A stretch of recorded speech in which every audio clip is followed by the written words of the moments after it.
permit, that's not the case. There's an environmental process, you go through it. At the end of the day, the decision-making body still has a discretion whether or not to approve it.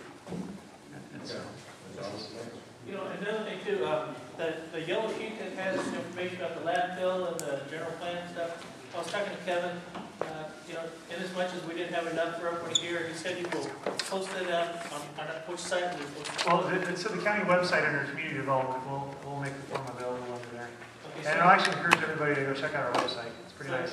In the next couple of days, if you didn't get a copy of that tonight, in the next couple of days, if you'll check that website, you should be able to find a copy of that yellow sheet that's going.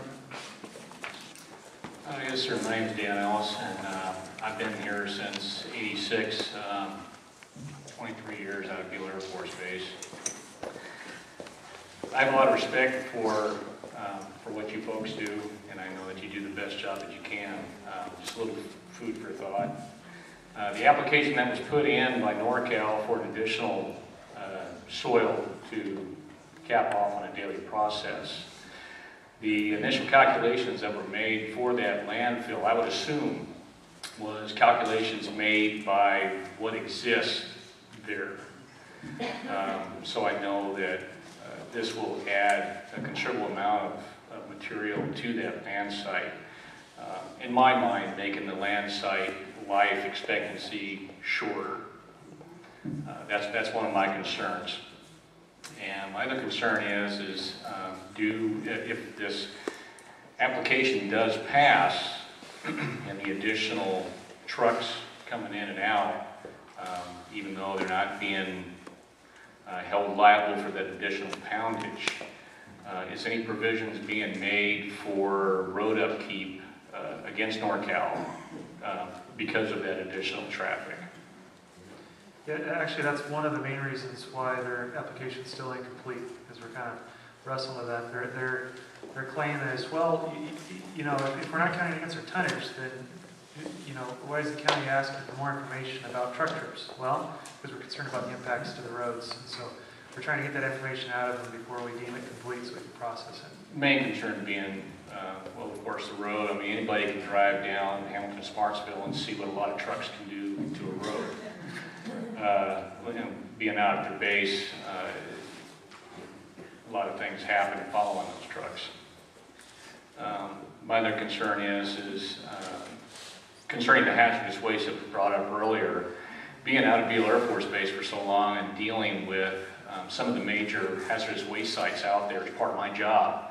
I know that there's a lot of materials that aren't required to be put into the hazardous waste sites as long as they're cleaned accordingly to the governing agencies that we have here. That's not saying that they're totally free of hazardous waste. That just means that they meet the requirements to dispose of them in our landfills. After years and years of this, it does add up. So I know that a lot of our concerns is the hazardous waste that's going to be in our landfill because it meets the criteria.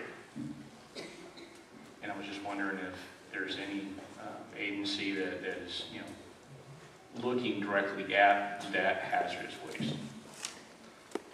I'll have to follow up with you on that, but I'm sure it'll be part of our process. And it's a good question about the cumulative effect of the hazardous waste.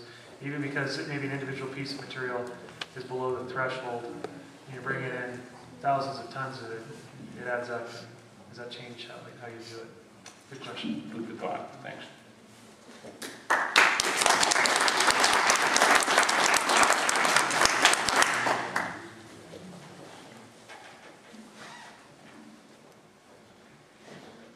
Roy Crabtree, 315 Mesa Street.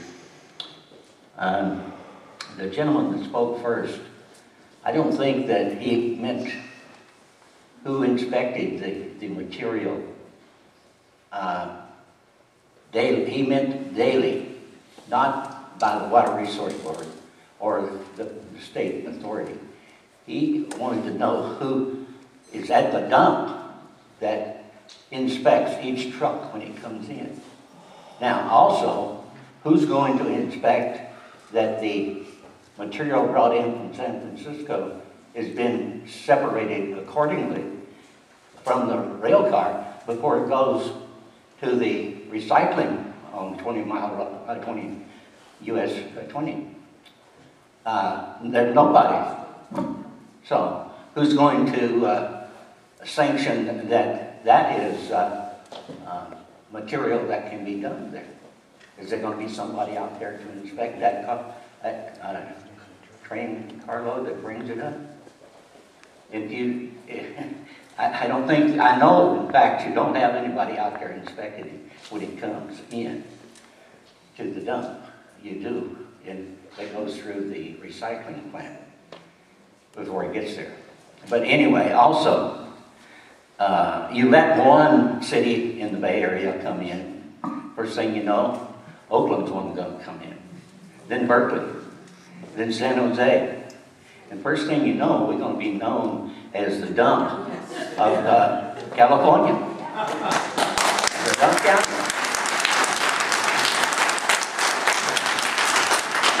We fought this one time when they were trying to establish the landfill out there, and we won the first round, but the appellate court reversed us. But anyway, and we were assured at that time, and I know, yes, members on the Board of Supervisors changes from time to time, that they would not, under any circumstance, bring waste in from San Francisco by rail, under any circumstance. But when I saw that in the paper, I couldn't believe it. But I know that it'll come. And as I understand, you're going to get what is equivalent to tipping fees. Is that true? Yes. Or a certain amount per, I guess, tonnage or whatever is brought in. As the county administrator mentioned when he was responding to a previous question, really those type of things would need to be negotiated, but yes, any waste that comes into the county is required to pay a tipping or host fee. I believe right now it's at $4.40 per ton. And you know something also, a good way maybe to prevent this from happening for the community of Wheatland, since it is in our back door, is to advertise on the internet to the cities of California, bring your garbage on. Yeah. Yuba County will approve it. So that would be a good deal. I think that would make you think whether or not you wanted to do the other part. Well, that's all I've got to say.